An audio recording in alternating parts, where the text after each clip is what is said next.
Reading with your kids.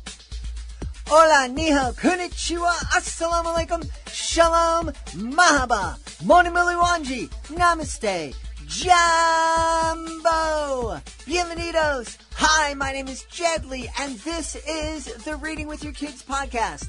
We're coming to you from the beautiful neighborhood of Reedville, in the beautiful southwest corner of Boston, Massachusetts. We're so delighted that you are joining us in our mission to help families grow closer through reading.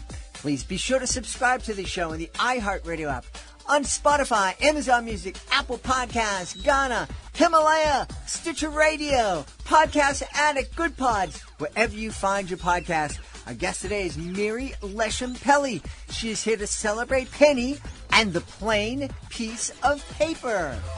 Before we invite Miri into the studio, we want to let you know that this episode of the Reading with Your Kids podcast is brought to you by the books by Lauren Kirsten. You can find out about all these books by going to laurenkirsten.net. Are you looking for books about courage, strengths, friendships, foster care, and, dragons? Who doesn't love dragons? Well, look no further. Lauren Kirsten is the author of the fantastic Rosie the Dragon and Charlie series. She's also the author of a really heartfelt and fun and wonderful book called Home for a While. If you're looking for a book that's going to make you laugh, cry, learn how to swim, and learn some bedtime tips, and find social emotional strategies that your kid can use to help deal with his or her big emotions, then check out laurenkirsten.net. Lauren's books blend her Jersey girl humor with her psychotherapist heart. Join us right now from the nation of Israel. Our guest is here today to celebrate her brand new picture book. It's called Penny and the Plain Piece of Paper. Please welcome to the show, Miri Leshem-Pelly. Hey, Miri, how are you? I'm good. How are you? I'm wonderful. I can't wait to find out about Penny and the Plain Piece of Paper. Tell us all about it, please. Okay, thank you.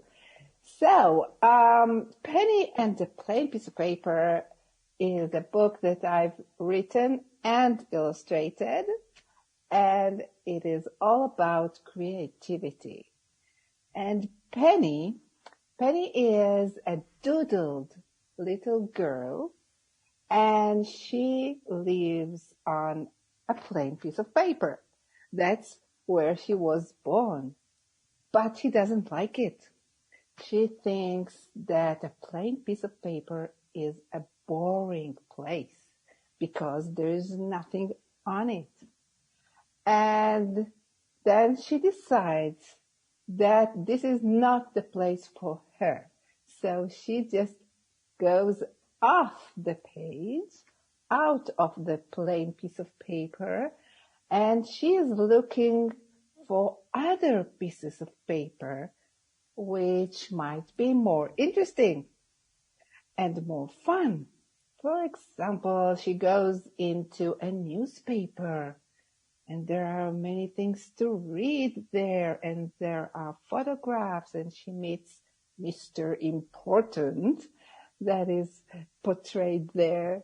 And she goes on to other pieces of paper like a map and a graph paper and a wrapping paper. And every paper that she goes into is like a different world.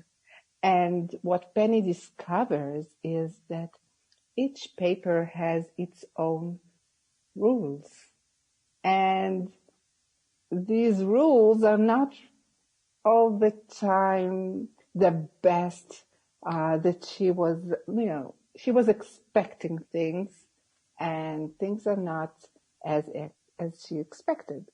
So that's why she moves on from one paper to another in search of the best piece of paper that would fit her. Yeah. This is neat. What a neat concept, that this whole idea of exploring different worlds, because that's what Penny is doing when she's leaving her plain piece of paper. What a great way to encourage kids to go out and explore different worlds, different cultures, get to know different kids, different jobs, different activities. Exactly. So one of the things that happens that in this story is that in each paper, Penny meets somebody that is living there and somebody that has it's like you said, it's like a different culture. And that creates problems and conflicts. And also Penny gets to know new friends. And you know, for example, I'll give an example, where she goes inside the coloring book. She's very excited because she meets, bear, mama bear and baby bear, and they're about to fly in a balloon. And Penny is so excited and she wants to join them and fly in the balloon.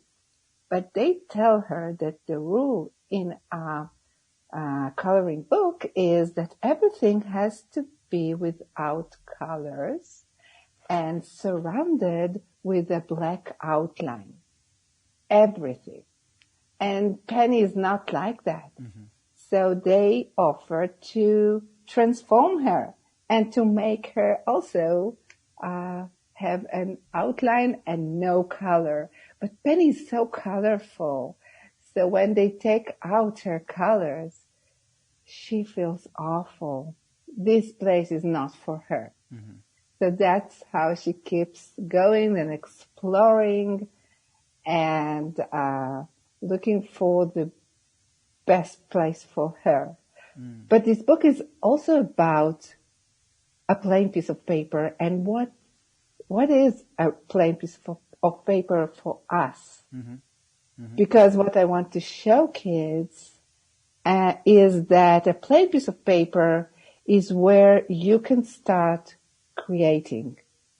So instead of looking at it as a boring thing that has nothing, this is exactly what you need in order to get creative. You need a plain piece of paper that is empty, that has nothing on it, so that you can create whatever you want and whatever you imagine. And that's what Penny also does along the book. What a great way to help our kids look at the world, to help them understand that plain piece of paper is actually filled with unlimited possibilities. Exactly. Yeah. That's what I'm saying. That and that's how I got the idea for this story, because I'm an artist also, an illustrator, and whenever I start a new drawing, I take a plain piece of paper. And one day I just realized that just this magical moment before you start creating, when you stare at this plain piece of paper, there's nothing on it, and on the same time, there's everything on it. Everything is possible, just like you said. Yeah. As someone who is very challenged when it comes to illustrating and drawing and even printing my name, when you sit down with that plain piece of paper and you first pick up a brush or a marker or a pen, do you know exactly in your mind what you're going to create, or is it just something magical when tool hits the paper that something sparks inside of you? Well, usually I have an image in my mind of what it is that I want to draw, and usually I start with very rough sketches at first so that I could understand what it is that I want to create and to give it form. So I start usually with just a pencil that I can erase and I can change, and that helps me to clear my idea into my mind. And, but usually I know what it is that I want. It's not, always the way it comes up eventually. And, when I was a kid, I also loved drawing all the time. And I used to get very mad whenever the drawing did not come up as I imagined it. And I just remember myself tearing papers and, getting very angry at my drawings and throwing them to the trash. Today I'm not as dramatic, and I know that this is simply part of the process, part of the way, because it is almost impossible to get whatever you have in your mind exactly as you want it into the paper, but you just have to keep on trying and practicing to get better and better. Yeah. Is there a way that parents can encourage their kids as their kids are creating and as they're noticing their kid is frustrated like you were and starting something and tearing it up and throwing it away and saying, I'm terrible, I can't do this. How can we encourage our kids to just continue to find ways to express themselves?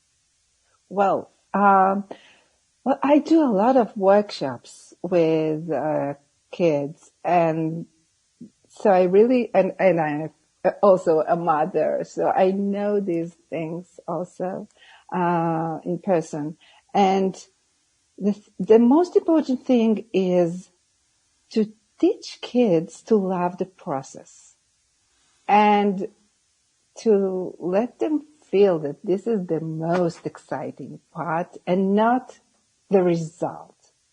And also when you give a compliment or you critique their art, you should try to talk about the artwork and not the kid.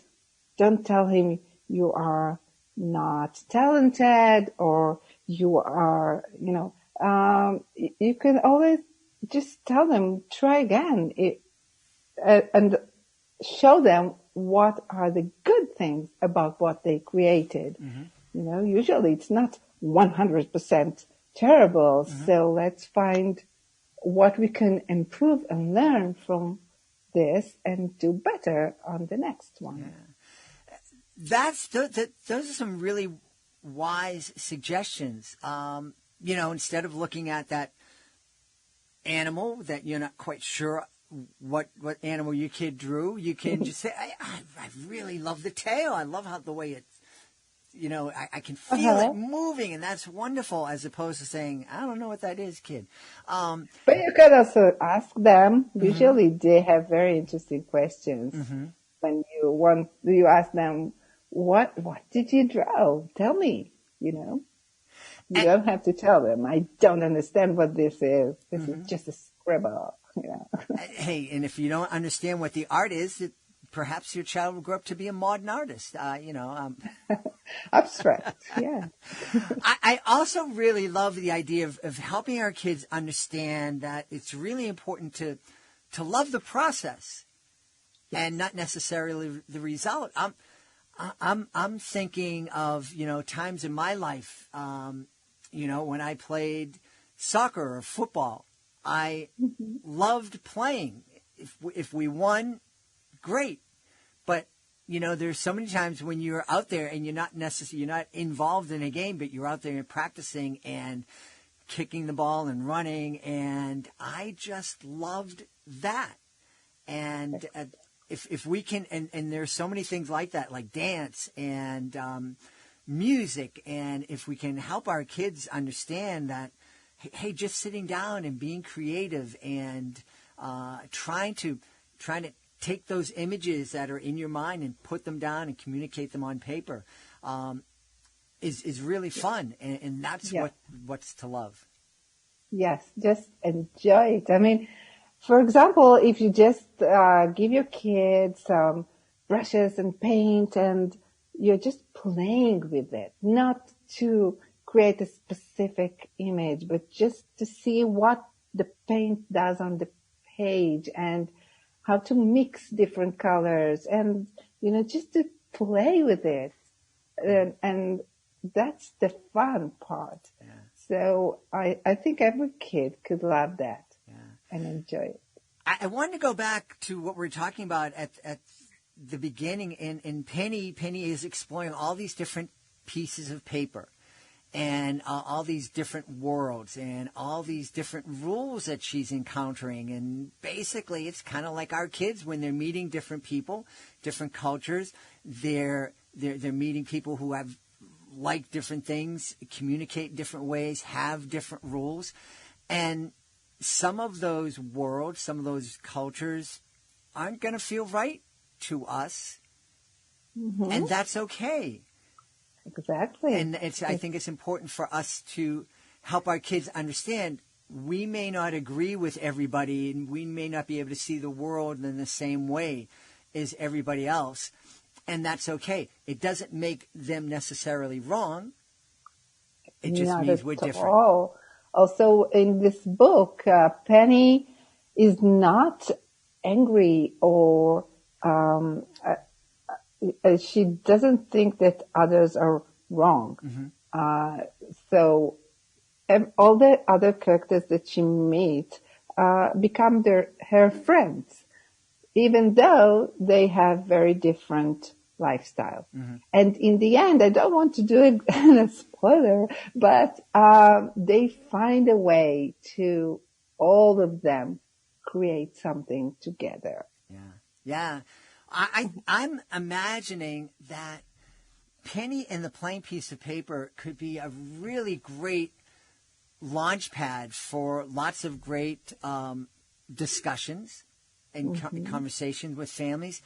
I also think it's also, I'm imagining at the end of every reading, because Penny is going to be like a lot of books in our family library that kids are going to want to read over and over and over again, that could be a great way to just explore another piece of paper. I mean, I bet there are a lot of kids out there who've never seen a map.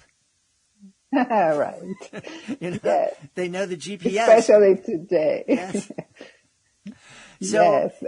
I know of actually some schools that use this book to really explore different kinds of papers. And then they even, one school, I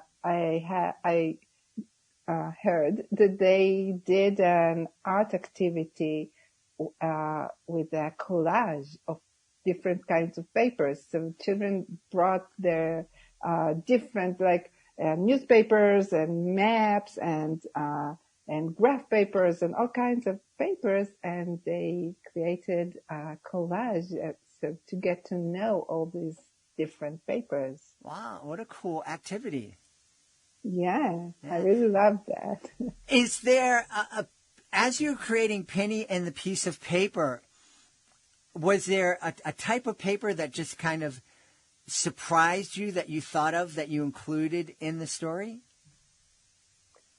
I made a list of all kinds of papers that I thought about, and I looked for little story ideas in them. And one of the most surprising idea I think that I came up with is the wrapping paper. Because at first I thought, I'll do a very fun place, because the wrapping paper is usually something you use for birthday gifts. So I decided to design it with like a party with confetti and balloons and dancing children. And it's really fun. So I thought, what could be the problem there for Penny? Why wouldn't she just live there? It's a one big party. But then I thought that a wrapping paper has this pattern and it's repetitive. So, when you look at a wrapping paper, usually it has the same image multiple times, many, many times, right? Yeah. And it's exactly the same thing. So that's what happens to Penny. Everything starts to repeat itself. She's like in this loop, and it just goes over and over. The same things happen again and again. So she wants out. What a neat, this is such a creative book and idea, and it's really wonderful. And again, it all started with that boring, plain piece of paper. Yes, I think that one of the problems today is that kids just don't get bored. With all those screens around them, that there is like endless entertainment that they could reach, and they don't get bored. And it's a problem, because only when you get bored, you can start to get creative and use your imagination. And I think being bored is actually a very good thing. Yeah, it certainly is. And we really need our kids to start thinking creatively, because there's a beautiful world that we live in, but there are issues that are facing us, and we need, the kids that are sitting on your lap hearing these stories, they're the kids who are going to have to grow up and innovate our way out of some of these problems. Yes. And I think that creativity is something that we see now more and more how important it is. And so many, new startup companies and a lot of new inventions are all the time around us, and you must be creative if you want to be part of this world. Yeah. And part of being innovative is being able to look at something like Penny does and imagine how you might fit into that world, imagine how you could change it. So This is wonderful. Miri, I know people are going to want to know where they can go to find out more about Penny and the Plain Piece of Paper, and find out more about the other 14 books that you've published. Okay. So I have a website that you can go to see all about this book and my other books. And it's Miri Leshem-Books.com. And if you're looking for Penny and the Plain Piece of Paper, it was published by Philomel, which is part of Penguin Random House. So if you go to Penguin Random House website, you can also find my book.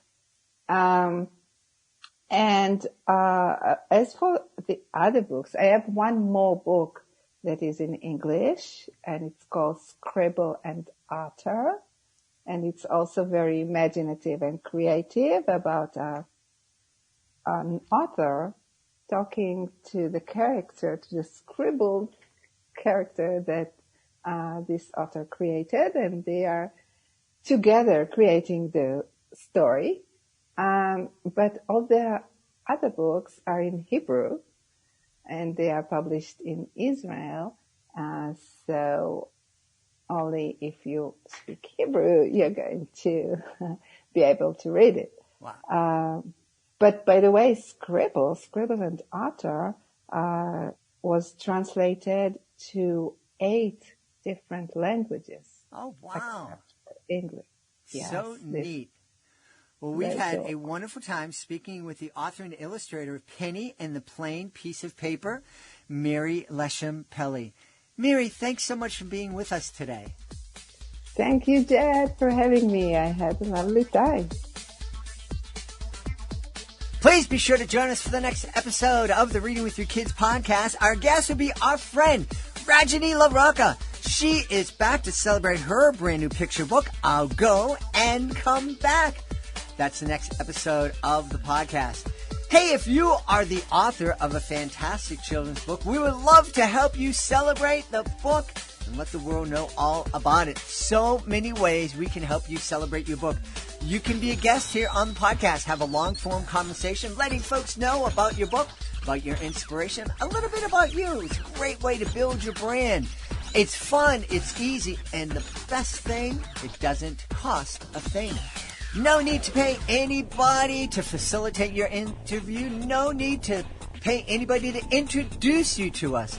All you need to do is go to our website, readingwithyourkids.com, click on the author's click here button at the top of the page, and find out how you can introduce yourself. Oh, at that same location, you can find out how you can submit your book to our Certified Great Read panel. If they believe that your book is worthy of 4 or 5 out of 5 stars, it becomes a Certified Great Read. And with that status comes a number of really powerful tools that can help your book stand out from the crowd of books that are published every single month.